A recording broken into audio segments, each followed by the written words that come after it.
about uh, getting out of bronze and silver division in League of Legends. So when I started playing League of Legends this season, I had a really piss poor placement, and I placed in like I think it was bronze one. Yeah, it was bronze one. So I placed in bronze one, which is pretty low. Last season, I think I got out of bronze. I started at bronze 5 last season because I had another really bad placement, and I made it out of bronze into silver, but it was after the season had ended. So in postseason, I got into silver, and then when I placed this season, I was put into bronze one. So in any case, I was able to dig my way out of bronze into silver, which was a lot easier the second time around. And I actually was able to fight my way out of silver, and now I am in gold, as you can see right here. Oops, that's not it. There we go. Yeah, so this is where I am now. It's happened like a week ago or whatever. But I'm going to give you tips and tricks, more tips than tricks, about how to get out of lower elo, like bronze and silver. I feel like these tips help a lot on getting out of all those divisions. So, first things first, I would say is select a role and a champion that you like. So it's probably better to find a champion that you like and then go to his corresponding role, or their corresponding role. So with me, as you can see here, I play a lot of assassin-esque champions, and these are the kind of champions I like to play, and these are my favorite champions in the game, nonetheless. So what I have actually picked up is I picked up playing mid lately, and that's pretty much what got me into the division I'm in. But that being said, so I picked up Yasuo and Zed and Fizz and all these champions. These are the champions I really like to play, but I would have to say that when you find the champion you like, you have to really learn the mechanics of them, and that goes under a lot of different things. Oops, there we go. Yeah, the mechanics being, if you're playing like an assassin type champion, you have to know like what your all in is, and when you're vulnerable, when you're strong. Every champion has times in the games when they're weak and they're strong. A lot of the assassin champions are weaker early on, and they get stronger and they snowball. And that's why I like to play those kind of champions, because everything can go terrible early on, and then if you're playing a late game champion, then you can just come back and steamroll. It doesn't matter what your score is. So, but that being said, there's still more mechanics that you should learn. Like, even if you're weak early on, you need to learn how to CS with that champion. And that sounds easy on paper, but it's actually something that lower elo players struggle with a lot, is CSing. So I would have to recommend, learn how to last hit with that champion. If it's like an AD carry type champion, obviously that's easier to last hit because you have a lot of attack damage. But even then, I see a lot of AD carries that, they overestimate their damage. So, like, even like the caster minis, you want to get those because they still give you like 17 gold. Like, you need to learn how to last hit. A good rule of thumb is that basically it's 100 CS is roughly like maximum CS you can have at 10 minutes. So you want to try and gauge this. You want to try and make it your goal, no matter what lane you're in, unless you're support or jungle, to have at least 70 CS.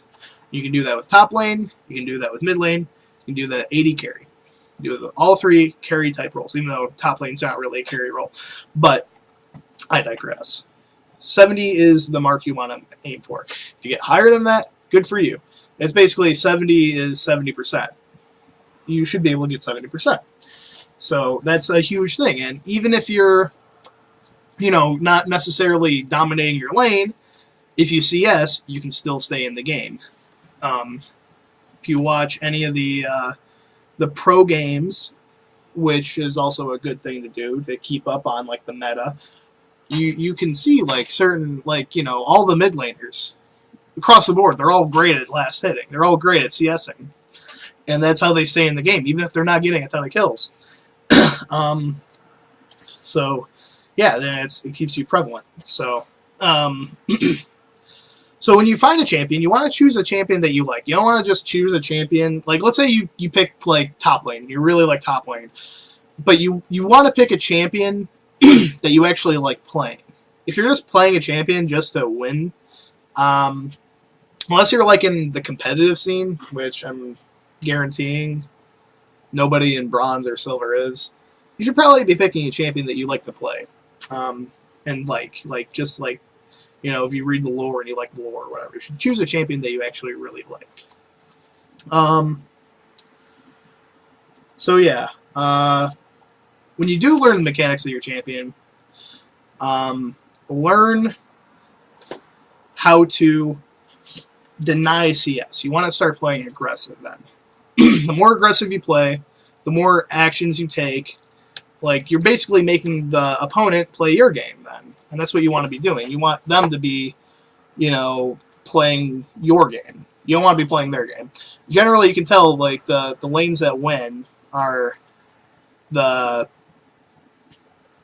people that win lanes more often are the aggressive ones who, they're the ones that they play more aggressive, they're better at CSing, and then because they're playing aggressive, they're denying you CS. And that's how you want to be. Like, if you lose lane, that's probably why. Or you're getting camped by the jungler a lot, which is a different thing. But, yeah.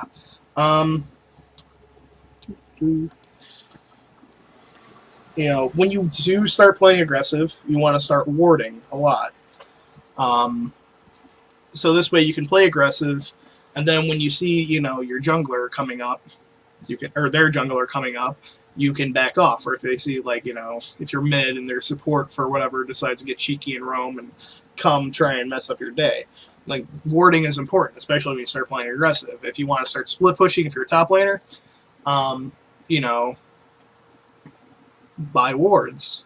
That way you don't get ganked, you don't get killed, and then you don't end up, your team doesn't, like, yell at you because you just died, Listen to the pings, too. I mean, if the mid laner, for whatever reason, like, a lot of times what will happen is a mid laner will roam when they push out a wave.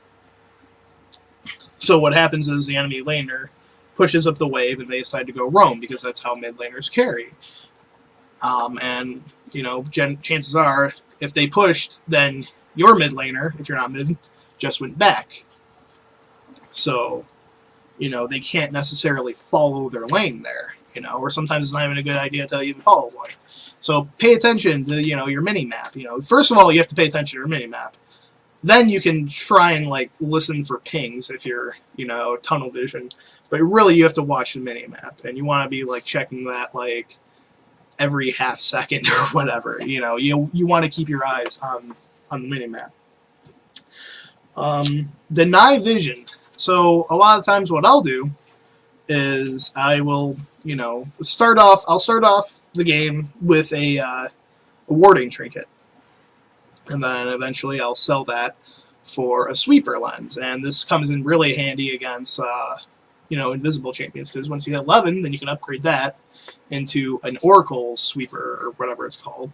And then you can, when you can see invisible targets and objects for however long, 10 seconds. So that comes in really effective. And this is good for sweeping out their wards, so you can deny them vision.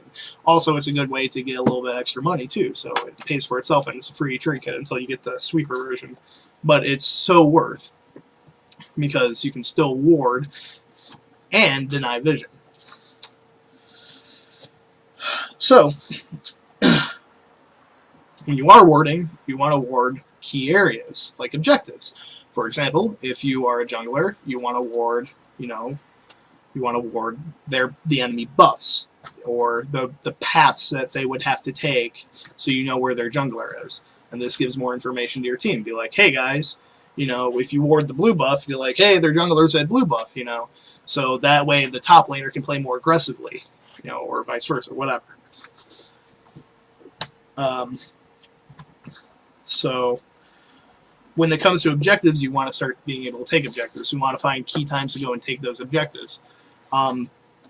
The objective order goes as the Nexus, obviously, inhibitors. I would say Baron and Towers are just about even, depending on the situation. But I put Baron ahead of that because one tower for a Baron buff can be worth it, but if it's like multiple towers, it's not worth it. Like, obviously, if it's like a Nexus tower, it's probably not. It's definitely not a good idea. Then Dragon, then buffs. That would be your objective order. So try and keep that in place. Like, if you're pushing up on a tower, it's better to take the tower because that opens the map up more and allows you to have more vision across the map. It's more wards deeper into the enemy jungle. And a big problem is that a lot of lower level players have, or lower elo players, is that this is a huge one. This is huge. This in itself could be like one of the more important than the actual playing the game, is when it comes to dealing with your team. Now, generally, and this is something I picked up on lately, is I like playing mid. For the longest time, I would say, I will go top mid or jungle. I say, top mid or jungle, please, or something like that. Now, the problem is, I'm calling 3 lanes and not one specifically. So it kind of seems like I'm a jack of all trades and whatever, and then basically what ends up happening is, you know, it's harder to get those lanes. What I found is, you just call one specific lane, say mid pref, or, you know, top pref, or jungle please, whatever, you'll more than likely get it. Like, you can check my match history here. You know, this was a ranked game. This was a ranked game. You know, this was Ascension, doesn't matter. Ranked game, whatever. But 1, 2... Oh, wait, that was... 1, 2... 3, 4, 5. Okay, so out of like 3 out of my 5 games, I got my my role that I called, which is good. And all I said was mid pref. The one Zed game was a top lane. This one was top lane. I still got the champion I wanted, so it doesn't matter. And it was just a trend I like kind of caught on to. If you say one lane, you know, and you have to remember, it's pick order. And this isn't just me saying this. This isn't just common sense because if you're at the bottom, you might not get what you want. This is even what Riot says. It's pick order. So if Riot approves that it's pick order, I approve that it's pick order. And you have to remember that you're probably not going to get your lane. There's a chance that you won't get your lane. You will probably actually get the lane you want 90 times out of 100. Okay? But, okay, maybe not 90 times, but like 75% of the time you'll get your lane that you want. If you say one lane, or roll. Now the problem is that what happens is, say I call mid pref or whatever, and somebody else, they're like, well, fuck you, you're bottom pick. I'm taking it, you know. A lot of people will be like, and I used to be like this, be like, okay, fine, whatever, you know, and just troll, which is stupid. Don't troll. Trolling is not going to help you. If you want to win, you won't troll. You know, just suck it up and play a different role, whatever it is. A lot of times it ends up being support, because not a lot of people want to support, they want to carry, which I approve, you should be able to carry. But a lot of times, players aren't mechanically good at carrying, but they think they can or whatever. But just suck it up, learn support or whatever role and take it. And chances are, if your team is happy, if you're communicating, there's a better chance that you'll win. Okay? And it's possible to win if you play support for a game. It's happened to me before. Now, I usually lose when I play support because I suck at it, but I still, play it. I'm still learning. The more you learn at the game, the better you'll get, the higher chances you're going to have of winning. And if you have a happy team, you'll have a higher chance at winning. It's real. It exists, believe me. And if, for whatever reason, you start start arguing, or somebody starts arguing or whatever in the game for whatever, like give up first blood. Somebody gives up first blood, and then people start arguing. Somebody's arguing with you, just mute them. I'm not even joking. I have won so many games. I've been able to turn around so many games and win them simply by muting a toxic player. Because what ends up happening when you start arguing with somebody, you start typing, and you're not actually concentrating on fighting the enemy team, you're fighting your team. And the enemy teams, they're going to take advantage of it because you would do the same thing. If they're arguing, chances are you might not notice it unless they start spamming an all chat, So, just mute the player. If you mute them, just continue on with the game. Don't even worry about it. Just do what you're doing. Continue doing your job. If your top player keeps pushing, warding, whatever, and whatnot, carrying the game. And then after the game, you can report them. You're like, oh, please report so-and-so, they were toxic. It happens. But believe me, you will win a lot of games. And when it comes to, like, 4v5s and stuff, yeah, that sucks. And if the player comes back, then, you have chance of winning still. The game is not over. The game is not over until the Nexus is dead. You have to remember that. Actually, in my series, to getting into gold, I shit you not, I 3-0'd it, and the very last game, I didn't get mid, I had to jungle. I jungled Master Yi, and had to carry the game, which was a 4v5 because our top lane Swain was non-existent for the entire game. He was literally AFK from the start of the game. It was a 4v5, and I won it. I had to hard carry it, but I did it, and I got into gold on a 4v5. And it's not the first time I've won a 4v5. I've won 4v5s before in the past, in ranked. It's possible, especially at lower elo. If you're in a higher elo, chances are, A, none of these tips are going to help you anyway. And B, the players aren't going to, they're going to take advantage of a 4v5. They'll be smart enough to know that, Also, another thing when it comes to mechanics is just positioning. Positioning is crazy important. If you're caught out of position, it doesn't matter how fed you are if you get caught out of position. And what that means is, like, if you're an AD carry and you're miles away from your support, who is supposed to be your peel, then you rage at your support for not peeling for you, but you were across the map. It's like, what do you want me to do? So that's important. But the big thing is, don't rage. Like, learn the mechanics of your champion, learn the mechanics of the game, learn the flow of the game, and, don't rage. Be friendly. And analyze yourself after the game. And what I do is, I go on this site. This is lolskill.net. And what this does is it tells you, how good are you actually with the champion you're playing. And, having, like, if you're at 0 or -1%, it's really not that bad. But the higher up you go, the better you are. So, according to this, I'm really good with Fizz. I personally don't even count these stats until I have at least 25 games under my belt on the champion.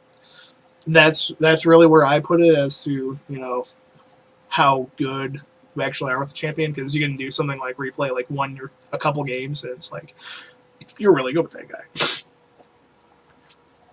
What this says is how good you are opposed to the average player. It tells you what you're lacking in and what you're really good at. So with Yasuo, I get roughly 1 less kill a game, but luckily I die almost 2 times less, or, well, it's more like 1. We'll say 1 time less.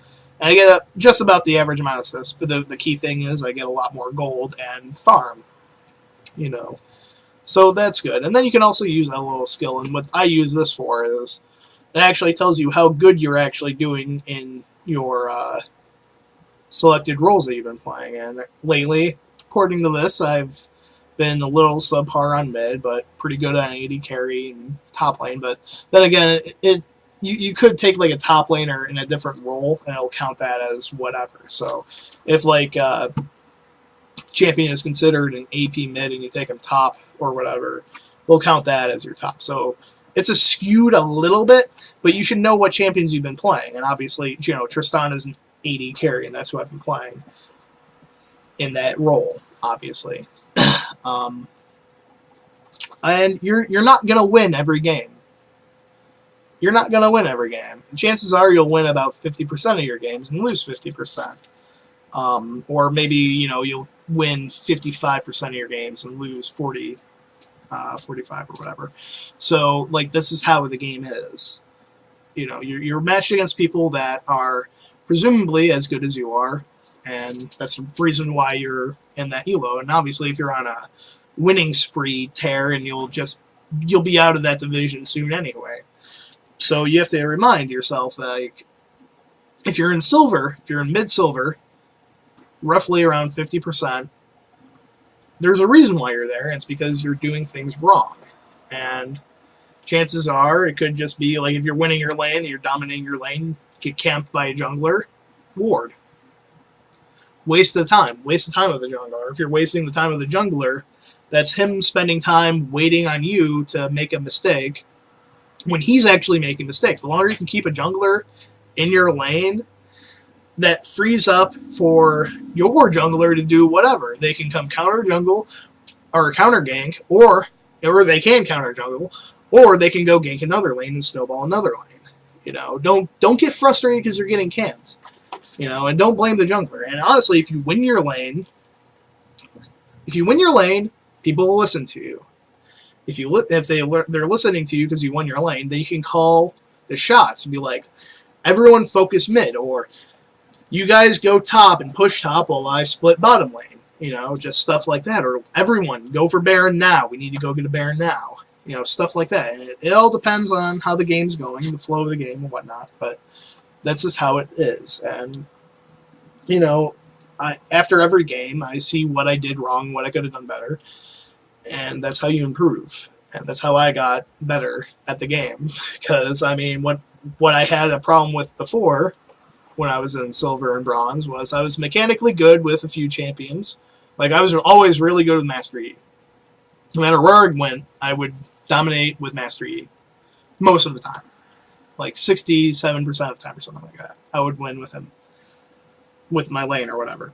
But the problem was, you know, I wasn't going to the next step. I wasn't going to the team fighting stage, or I wasn't doing various other things, like just helping the team out, you know, or I was split pushing and, you know, they needed help or whatever. You just need to learn. You have to pay attention to the map. You have to pay attention. You know, every game is different. And don't rage. And analyze your mistakes, you know. So that's how I got to where I am now. And next season, you know, I made a goal for myself this season. I was going to get into gold. And I got into gold just in time for, you know, the rewards and whatnot. I probably could have gotten to silver last season before the preseason or whatever. But I just didn't I didn't push so hard. I kind of got distracted with other games and whatnot. But, you know, this season I made a goal for myself. I'm like, I'm going to get into gold. And next season, I'm going to get into platinum. That's going to be my goal. And there's no reason why I can't do it. I'm only going to get better. I mean, if the meta changes, you know. You know, that's the other thing, too. Like, the meta can swing in and out of your favor. So, I was lucky that I was practicing mid a lot, and it just swung into my favor, and it started going on all the champions I really like to play. And even then, I still was learning champions that, you know, I'm still learning champions. I'm, like, learning how to play Syndra and Orianna, the counters to a lot of these assassin-like champions. So, that's the other thing. Like, learn more champions. The more champions you know, better you're going to be at the game, obviously. Or at least learn the mechanics of the champions that counter you. That way, you can set up for counterplay. Because even though this is kind of a rock, paper, scissors aspect of the game, you can still know when to go in and go out. So, but that's it about for me. That's about it for me. So thanks for watching. And you know, I hope this helped you out. And if you have any questions, you can ask me.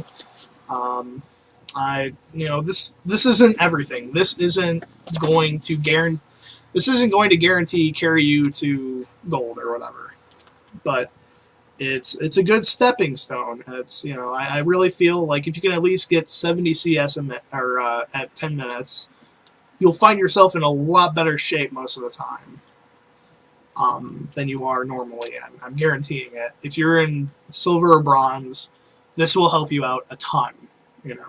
And learning the mechanics of the champions is very important, obviously. Also, on a note of the mechanics of the champions, generally, the more mechanic reliant a champion is, chances are the more powerful that champion is. Bear with me. Yasuo, Zed, Fizz, Tristana, Talon, Akali, Kassadin, all really high mechanic champions. And they're the kind of champions that snowball games, Xerath, all skill shots. Syndra, the heavy mechanics, tons of damage. It's just something to note. And that's not like the end all, but they set up for a lot more counterplay. Lee Sin. Lee Sin's one of the highest mechanic champions in the game, highest skill cap, and he's the #1 jungler for a reason. So, all right, thanks for watching, guys. I hope this helps out, and take care. Bye.